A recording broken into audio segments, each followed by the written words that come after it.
હે મહારાજ, અતિ આનંદના સમાચાર લાવ્યો છું. આનંદથી મારા રોમ રોમ નાચી ઉઠ્યા છે.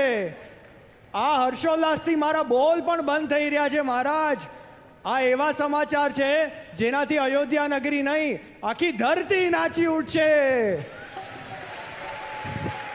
જગતને મુક્તિનો માર્ગ દેખાડનારા, જન્મ મરણનો અંત કરનારા, ગુરુઓના ગુરુ, જગત ગુરુ બાળ તીર્થંકર આદિ પ્રભુનો જન્મ થઈ ચૂક્યો છે.